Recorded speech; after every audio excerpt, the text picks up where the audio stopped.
50. Lolo, papayag ka ba? Dadalhin kita sa perya. Ano ang binabala mo? Gawin kitang biodes man sa mundo. Ang lahat ng manonood sa'yo magbabayad ng piso.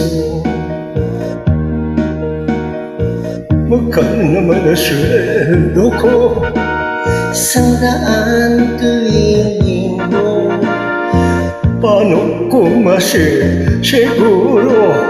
na hindi mo ko maluloko?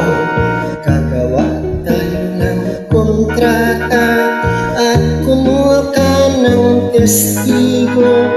Kung ganon ay maghintay ka at siya'y tatawagin ko. Sinong tatawagin mo? E di ang testigo ko. Ay patay, nasaan ang tatay mo?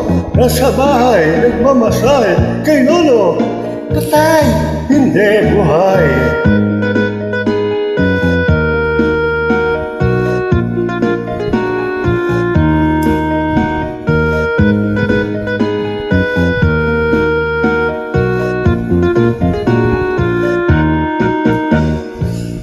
Nung may lakas ka pa ba? Aba, iho, ako'y malakas pa. Kung ganun malakas ka pa nga, meron akong ipakikilala.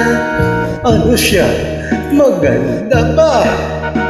Aba, mistisa talaga pa ang kanyang hinahanap. Matanda na may kwarta.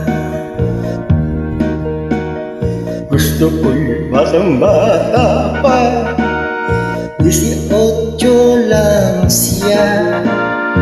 Paano ko masisiguro na wala siyang eksperyensya? Pwede siyang testingin mo muna para makasiguro ka. Kung ganon, dalhin mo siya rito upang maka-aasawa ko. Abay, malakas ka pa talaga, no? Oh, malakas pa ako. Makakaya mo talaga? Kaya ko pa. Nangyari sa'yo? Ika!